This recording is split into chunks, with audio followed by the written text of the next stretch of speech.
예, 안녕하세요. 저는 황세희입니다. 저는 네, 반갑습니다. 제가 오늘은 지금 질의응답 순서라고는 했는데요. 제가 이제 우선 간단히 제 말씀을 드리겠습니다. 저는 그 서울대 병원에서 소아청소년과 그때는 그렇게 허접하지 않았어요.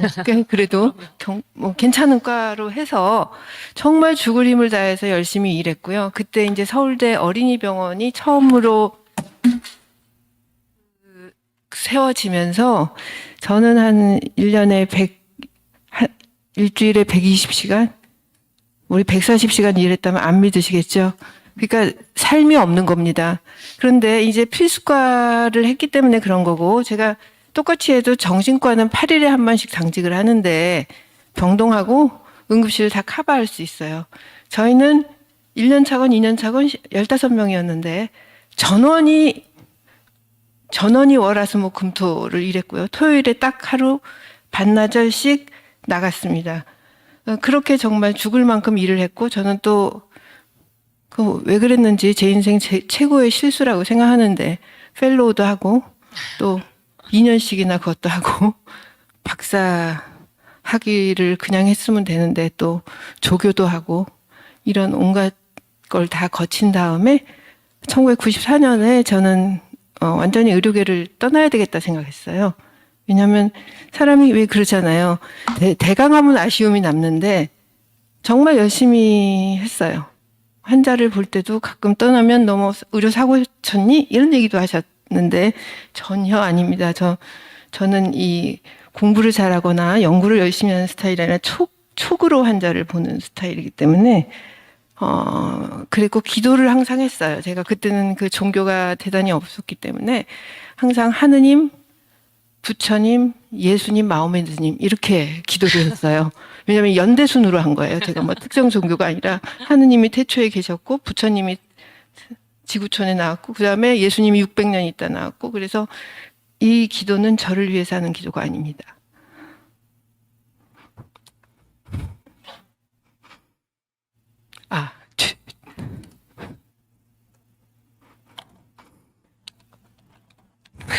죄송합니다. 정말 열심히 기도를 했는데 그때 이제 100명, 200명 이렇게 진료를 하게 됐어요. 그래서 그때는 사실 소아과가 수입도 괜찮았고 뭐 이렇게 악성 보호자도 별로 없었고 그렇지만 제가 이거는 지속 가능하지가 않고 너무 비인간적이다. 라는 생각을 사실 했어요. 여러 가지 이유가 있죠. 제가 떠나온 데는 굉장히 많은 이유가 있지만 지속 가능하지가 않고 제가 좀 성격이 급해서 이거 한 10년이면 어느 정도는 망하겠구나. 그러면 정리가 되겠다. 그럼 나는 일단은 여기서 물러나고, 다른 일을 좀 해봐야 되겠다. 그래갖고 사실 외국에 가려고 준비를 다 해놨었어요. 근데 의학 전문 기자라는 거는 제가 하면서 옮긴 게 아니라 완전히 미국 가기로 하고 다른 일을 하기로 했는데 정말 우연한 인연으로 제가 시작을 했어요. 시작을 하고 나서 제가 딱 느꼈던 건 의사에 대해서 왜 이렇게 증오를 하지 였습니다. 저는 그런 경험을 사실 처음 해봤었어요. 그때 30년 전인데, 언론사에 이제 그때 여자들은 대개 이제 직장도 안 가지고 있었고요. 직장이 있으면 전문직들이 많았는데, 우리 교수님들처럼 다 학계에 있거나 판검사를 하거나 다 이렇게 있지. 이 얼굴을 들이내는 게 좀 이렇게 막말로 하면 그렇게 고상하지 않은 거였어요. 그러니까 이제 제가 의학 전문 기자라서 나오니까 이제 방송에서도 막 초대를 하고 그래서 제가 MC도 잠깐 한 적이 있었는데 전 딱 2년 하고 그만뒀어요. 여러 가지 이유로 그만뒀는데 그때 나갔는데 PD 선생님이 뭐 얘기하면서 의사 시옷 기육들이 이러더라고요. 그래서 제가 너무 깜짝 놀라서 이렇게 째려봤을 거 아니에요. 그러니까 그때 저희 원래 의사를 뒤에서는 이렇게 의사 시옷 기육으로 의세로 불러요 이러더라고요. 그래서 제가 이렇게 굉장히 그리고 그때 지금 우리 이충원 기자님이 저보다 한 10년 정도 늦게 전문 기자를 하셨는데 제가 있었을 때도 30년 전에 이미 필수직 3D 돼간다 이런 게 있었어요. 근데 아무런 반응이 없더라고요. 그래서 좀 지켜보자. 왜냐하면 제가 혼자서 이거를 뭘 얘기를 하려면 힘이 들잖아요. 그래서 지켜보자 하다가 2020년 그 의학 분업으로 문제가 터졌단 말이죠.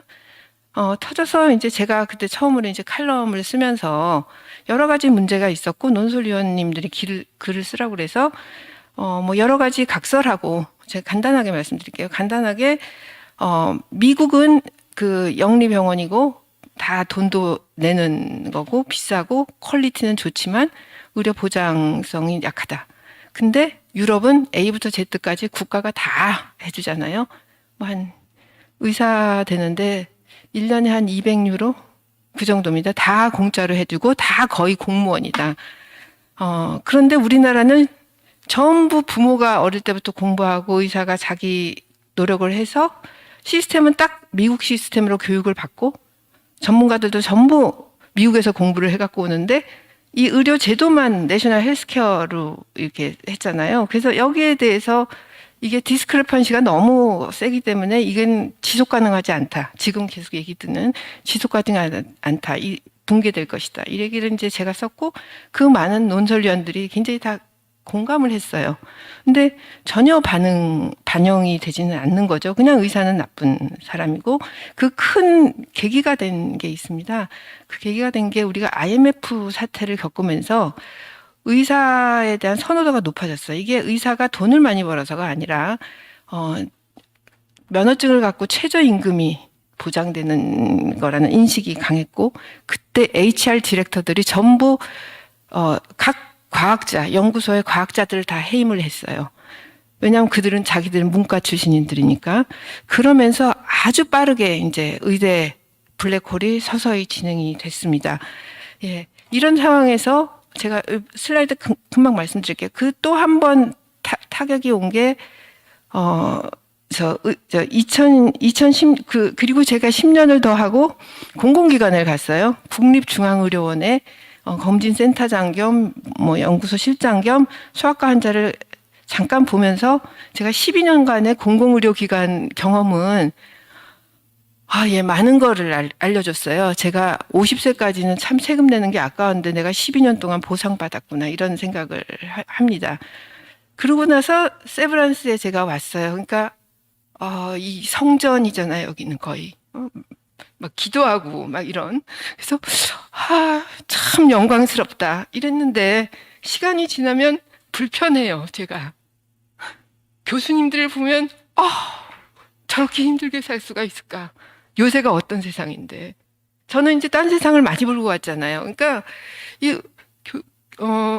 그렇게 살지 않거든요, 지금. 그렇게 살지 않는데, 지금 이 사태가 터졌고, 제가 마지막으로 하기 전에 한 가지 말씀드리는 건, 서울대병원에 저는 소아과를 했는데, 이미 20년 전에 이런 어떤 회의에서 이 말씀을 했어요. 저는 이제 나온 지 한 10년쯤 될 때 소아과가 왜 안 망하지? 이렇게 생각을 했단 말이죠. 근데 계속 몰락을 하고 있더라고요. 근데 그 대표 선생님이 우리는 100억의 적자를 보면서 어린이들을 위해서 최선의 진료를 합니다. 20년 전에 했던 말씀이에요. 그래서 제가 들으면서 되게 기가 막혔어요. 공짜 땅에 국가가 지어주는 건물에 국가가 지어주는 장비에 이렇게 사람들을 노동 착취를 100시간씩 시키는데 그 전문의 이전에 전공의와 이게 저는 사실 이게 굉장한 노동 착취라는 생각을 하고 있었어요. 이렇게 하고 있는데 이게 100억 적자면 이거는 지속까지 하지 않지 않냐. 그래서 제가 그 교수님께 저도 배웠죠.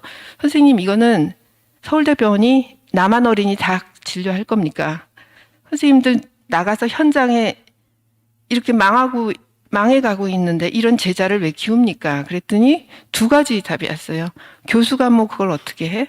두 번째로 나온 게 그래서 난 내과도 가라 그래. 내과 컨퍼런스 가라 그래.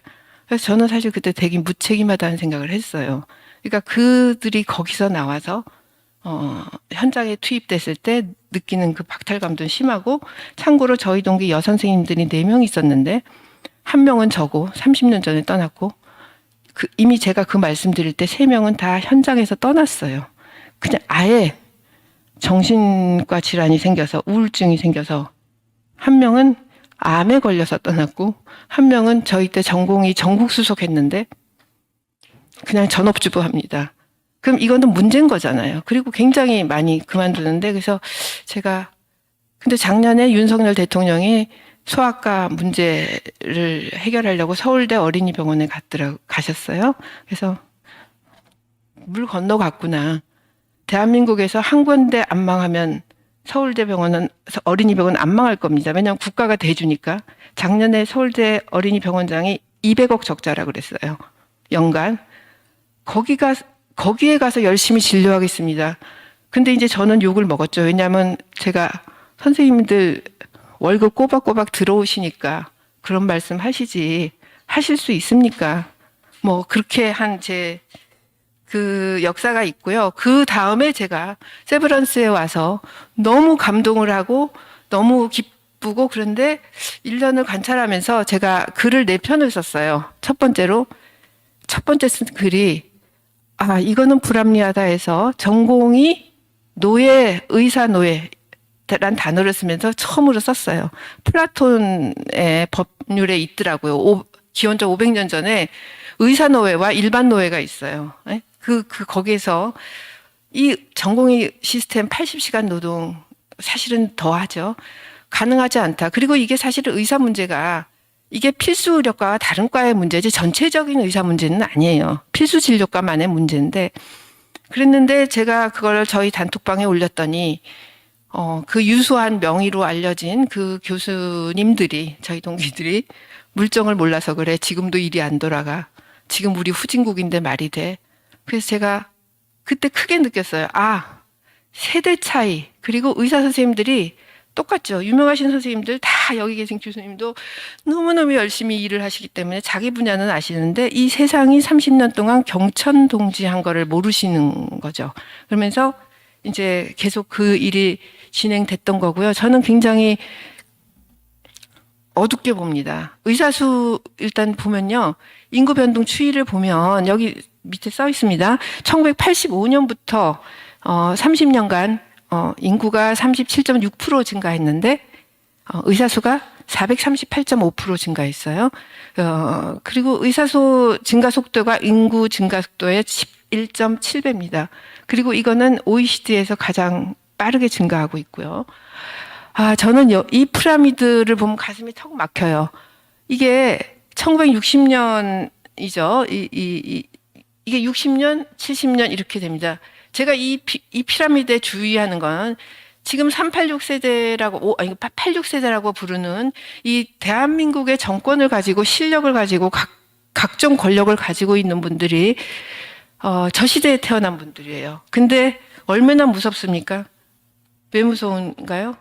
이들은 쭉쭉쭉 거의 죽을 때까지 가장 많은 집단을 형성하면서 권력으로 등장을 하는 사람들이에요. 그러니까 이들의 정책이 반영될 수밖에 없습니다. 가끔 제가 암만 해도 소아과를 했기 때문에 아기들 얘기를 보면 어린이에 관해서는 절대로 정책 반영이 안 돼요. 왜? 표가 없으니까. 그리고 정부라는 거는 너무나 그 큰 혜택을, 죄송합니다. 죄송합니다. 그리고 그 사이에 사회 변화와 경제 성장을 보면요. 이 1960년에 87달러로 시작했죠, 우리나라가. 그리고 의료보험이 도입돼 1977년이 1000불이에요. 겨우 1000달러가 넘었다. 그리고 96년에 12,000달러, 이렇게 20,000달러, 30,000달러 이렇게 쭉쭉 올라갔습니다. 이렇게 올라간 거죠. 돈을 서서히 버는 게 아니라 이렇게 수준이 높아진 거죠. 그러니까 후진국에서 태어나서 후진국에서 쭉 교육도 받다가 갑자기 선진사회의 지도자가 되는 거예요. 사람들이. 그러니까 이 마인드는 뭡니까? 후진국 마인드예요. 후진국 사람이 이제 선진국 청년, MZ 청년들 보고 이제 이거 해라 저거 해라 하니까, 저는 이 사건 처음 터졌을 때 저는 사실 2월 20일에 누가 묻길래 반년은 갈 거다 그랬어요. 다 제 말을 안 믿더라고요. 되게 김경식 교수님 아시죠? 제가 오래 갈 거라 그랬잖아요. 이거는 세대가 너무 다른 거고 후진국 사람들이 선진국 청년들한테 아무리 후진국식 방향으로 외쳐도 안타까운 건 안 되는 건데 한 가지 안타까운 건 본인들이 그런 후진국처럼 삽니까? 다들 어마무시하게 선진국 시민으로 살면서 아랫사람한테만 그걸 강요하는 거죠. 그래서 우리나라가 얼마나 훌륭한 나라냐면 2012년에 세계 7번째로 2050 클럽에 가입했고 2019년에는 3050인데요. 그러니까 저게 2만 달러, 3만 달러고 예를 들어서 홍콩이 잘 산다, 싱가포르 잘 산다 이런 건 중요하지 않아요. 인구 5천만 이상의 국가에서 저 정도의 그 소득을 올리는 건 이건 말하자면 선진국이죠. 누가 봐도. 이 보십시오. 일본이 1987년에 됐고요. 저게 뭐 미국, 프랑스, 이탈리아, 독일, 영국 우리 옛날에 우리 86세대들이 보던 완전 선진국이에요. 우리 후진국이 때. 근데 한국이 이미 2012년에 됐고요. 3050 클럽에도 일본이 92년 됐고 한국이 이제 18년에 됐고 이 나머지는 없어요. 아직까지. 그러니까 우리나라는 무지무지하게 지금 현재 상황에서는 대단한 나라입니다. 이 대단한 나라에서 주 88시간 청년들을 그것도 인재들을 고용하는 게 왜 정상일까 했는데 저희 단톡방에서 그거 당연한 거야. 우리 땐 더 했잖아. 우리 때 월급도 그것도 적게 받았잖아. 그런데 시대가 경천동지했는데 모르시는 거예요. 그렇게 세상이 바뀐 걸. 의료보험은 뭐 아시다시피 이제 다 처음에 시작했을 때 500인 이상이었고 아까 다 말씀하셨기 때문에 제가 기자 돼서 한번 여쭤봐서 봤던 게 94년에 보니까 생수값보다도 링겔 값이 쌌어요. 그래서 물어봤더니 박정희 대통령께서 이거 하실 때 죽기 전에 링겔 한번 맞고 죽으라고 정한 값입니다. 이러더라고요. 예, 그래서 이제 어떤 문제가 생겼냐면 아마 그거는 이제 예. 아무튼 문제가 생겼습니다. 집단으로. 그래갖고 요새처럼 팩으로 바뀐 거죠.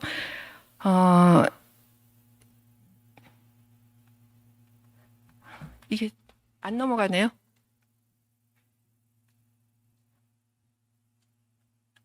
예. 그러면 우리나라 OECD 국가에서 한국 의료 수준 제가 일일이 읽지도 않겠습니다. 대한민국 가성비 최고인 의료 서비스라는 거 누구나 다 알잖아요. 이 수치가 보여주는 거야. 주장하는 게 아니라 뭐 질병 사망률 예방 가능한 거 뭐 사망률도 높고 오래 살고 지출은 적게 하면서 병상 이용률은 2배 이상이래요. 재원일 수도 많고. 근데 이제 딱 하나 8번에 있는 국민당 의사 숫자는 70%라는데 한국 의사들은 아까 말씀하셨듯이 2~3배씩 열심히 일하는 아주 능력 있는 사람들입니다. 근데 그 증가 속도는 OECD 평균의 2.6배니까 가장 빨라요. 그러니까 의협회장께서 이 뭐 의사 감원 주장하는 게 그렇게 이상한 얘기는 아닌 거죠. 선생님 이거 예. 그러면 OECD 국가하고 한국의 차이는 다 아시겠지만 다 공무원이잖아요. 공무원이란 말이에요. 그러니까 파업도 자유롭게 하고 이 너무나 열심히 일하는 교수님들한테는 죄송하지만 제가 공공기관에 있어 보니까 공공기관은 기본으로 요만한 문제만 생기면 인원 증가입니다. 예를 들어 제가 처음에 검진센터장을 갔는데 계속 내시경, 수면 내시경을 하면서 환자가 떨어져 갖고 척추 골절 뭐 이런 게 있으니까 너무 황당해서 왜 이게 있나 하고 갔더니 수면 내시경 하신 분들이 침대가 이렇게 돼 있어요. 가드레일이 없더라고요. 그래서 제가 너무 기가 막혀서 담당 제일 높으신 분을 불러서 이거 어떻게 해결해야 되겠어요? 그랬어요. 그러니까 저는 당연히 이 침대를 옆에 환자 안전되는 침대를 사야겠죠? 라고 얘기를 할 줄 알았더니 그러니까 인력을 늘려야 되겠죠. 감시하는 사람, 수면 이렇게 얘기를 해요. 이게 그러니까 왜 언론에서 항상 가장 악의적으로 요구하는 게 독일에서는 의사를 증언하라고 의사들이 얘기를 하는데 프랑스에서는 의사를 증언하라고 의사들이 얘기하는데 한국 의사들은 이런단 말이죠. 이 공무원 사회는요 무조건 증언입니다. 또 하나 웃으시라고 말씀드리면 저희가 이제 환자가 그렇게 많지 않은 병원이었는데도 입원하고 나서 진료기록서를 떼려고 그러면 항상 민원이 많이 나와요. 진료기록서를 2번에 떼야 된다 해서 왜 그러냐 했더니 이렇게 페이퍼로 페이퍼로 하는 사람하고 그러니까 CD를 굽는 사람이 이렇게 나란히 앉아 있는데 이 사람이 휴가면 이 사람이 일을 안 해요. 그래서 제가 이제 그때 간부회의에서 딱 나오는 게 이 민원이 많이 들었는데 어떻게 해결합니까? 그랬더니 네, 인력을 보충해야 됩니다. 그래서 제가 듣다가 너무 기가 막혀서 그렇게 많지 않은 것 같은데 한번 조사를 해보세요. 하루에 얼마나 하나? 그랬더니 1명에서 5명이에요. 근데 CD 하나 굽는데 2, 3분이 걸려도 5개를 하지만 이 사람이 하는 일을 이 프린터하는 사람이 절대 안 합니다. 이게 공공기관이에요. 그러니까 모든 유럽의 의사들은 항상 공무원이기 때문에 의사가 많아지면 본인들 일이 n분의 1이 줄어들잖아요. 그렇기 때문에 하는데 그걸 악의적으로 한국인 의사들은 너무 악질이라서 자기네들 이권 때문에 저런다 저렇게 얘기를 한단 말이죠. 뭐 보셨겠지만 영국은 작년에 7, 8월에 주니어 닥터 우리 전공이죠. 파업으로 인해서 80만 회 이상의 그 진료 차질이 있었다고 나오고요. 프랑스도 뭐 당연히 처우게 이거 다 임금 때문에 하는 거예요. 임금 올려달라고. 우리 못 살겠다. 일은 한국 전공이 반 정도 할까요? 그리고 영국에서는 참 놀랍잖아요. 그러니까 선생님들이 가끔 모르시는 게 내셔널 헬스케어를 하니까 영국에서는 그 의료 수가가 정해져 있잖아 이렇게 생각하시는데 제 아는 분이 영국에 가서 백내장 수술을 하려고 왔어요. 그랬더니 뭐 한참 1년 기다려라. 그래서 제가 급해요. 그랬더니 그 담당 그 공무원이시죠? 공무원 의사 선생님이 저기 빌딩에 나 개원한 있으니까 저기 저녁 때 오면 내가 해줄게. 이렇게 이제 어느 정도 다 풀어 놓습니다. 예, 그리고 프랑스도 다 공짜라고 생각하시지만 10년 전에 제가 아는 VIP가 전립선 수술하시겠다고 프랑스의 유명한 의사를 알아봐 줬더니 한 15년 전에 그때 5천만 원쯤 하더라고요. 그러니까 이게 한국처럼 이렇게 절대적으로 수가를 명의나 뭐 간 나온 의사 선생님이나 이렇게 차이를 안 두는 데가 없어요. 그러니까 제 말씀은 자본주의 국가에서 그렇게까지 가격을 통제하면 반드시 병적인 상태를 유발하거나 지속 가능하지가 않은 거죠. 그리고 이 모든 거를 의사들의 그 돈벌이에 급급하다고 하면서 이제 의사들에게 비난을 하는데 이 근원을 제가 찾아보니까 결국 우리나라는 산업공상인 거예요. 관이 지배를 할 수 있다고 생각을 하는 거죠. 제가 무슨 이렇게 조선왕조실록까지 이렇게 뒤져보니까 뭐 그런 게 있어요. 아무리 화타 같은 의술을 가지고 있더라도 천박하기 때문에 뭐 못한다 이런 말이 있어요. 그러니까 그 전통이 이제 계속 내려오고 있는 겁니다. 사실은. 그러니까 정부가 지금 아까 계속 교수님들, 우리 전공의 선생님들, 학생 선생님들 너무너무 과학적 하는데 지금은 과학과 비과학의 싸움이 아니라 상식과 몰상식의 싸움입니다. 왜냐? 우리가 80년 그래도 뭐 재중원의 역사는 139년이지만 해방 이후만 해도 79년 동안 우리가 만들어 온 의대 정원수가 3,000명이에요. 그죠? 근데 이걸 1년에 66% 한다. 이거는 상식이 아니잖아. 이건 진짜 몰상식한 건데 이거를 위해서 계속 지금 싸우고 있는 형국이에요. 그러니까 두 점을 이으면 직선인데 이게 왜 직선이야? 직선이 아니지. 이럴 수도 있어. 저럴 수도 있어. 이거를 계속 하고 있는 겁니다. 그러니까 이 무슨 참 국력의 낭비고 저는 참 안타까운데요. 제가 뭐 다른 말은 다 생략하더라도 다른 말은 다 생략하더라도요. 100억 들여서 제가 칼럼에도 쓰고 좀 선생님들한테도 말씀을 드렸는데 100억을 들여서 요 전전 슬라이드 주세요. 예, 100억을 들여서 1년 한 명의 전투기 조종사가 나오면 100억이 들어요. 그런데 1년에 100명씩 민간 항공사를 갑니다. 아시아나 대한항공, 아메리칸 에어라인. 저거 못 막아요. 왜? 대한민국은 자유민주주의 국가니까. 유영철 22명을 연쇄살인했고 국민 정서와 상관없이 사형 아직 집행 못해요. 왜냐하면 그 사람 하나 사형시키면 또 국제인권위원회부터 시작해서 우리나라가 뭐 사형국가가 되고 여러 가지 문제가 있는 거죠. 근데 이제 의사는 뭐 사직도 안 된다고 이러고 나오고 있단 말이죠. 그래서 참 저는 너무 슬프지만 한국 의료의 미래는 이스터 섬에서 찾아요. 안 될 겁니다. 필수 의료가, 제가 이번에 가장 가슴 아픈 건, 저도 필수 의료를 했던 사람으로서 필수 의료과가 이제 인기가 없어지니까 뭐 전문의나 따보겠다고 간 사람도 있고, 밀려서 간 사람도 있고, 빌딩 주인집 아들들 의사 뭐 이렇게 의원을 차리고 있으면 괜찮다, 아니면 병원 경영하려면 필수 의료를 원장이 하면은 조금 컨트롤이 쉽다 등등으로 이제 많이 갔잖아요. 근데 그 중에서 아직도 의사 뽕이라 그러잖아요. 필수과 뽕. 생명을 살리는 그 기쁨에 의해서 갔던 우리 전공의 선생님들이 3년 차 된 선생님들도 제일 많이 나가려고 한다는 거예요.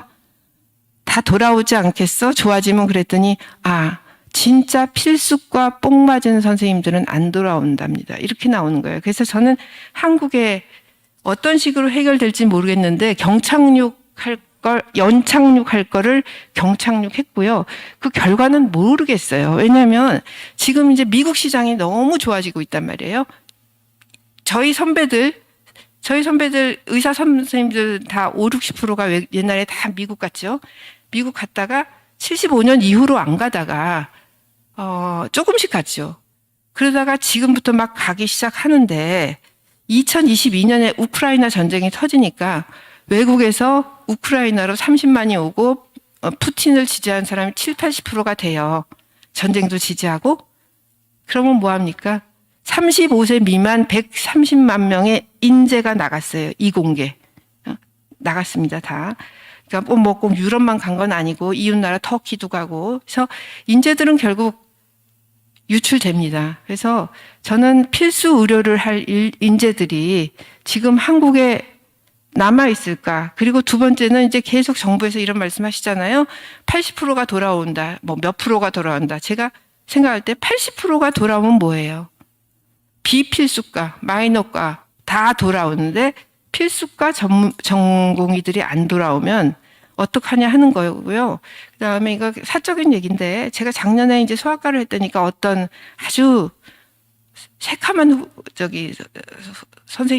인턴 선생님이 소아과를 하고 싶은데 다 말려요. 그래요. 그래서 저보고 어떻게 생각하는지 한번 찾아왔어요. 그래서 제가 첫 번째 질문이 이거였습니다. 죄송한 말이지만 집안 식구 중에 의사 있어요? 사돈의 팔촌까지?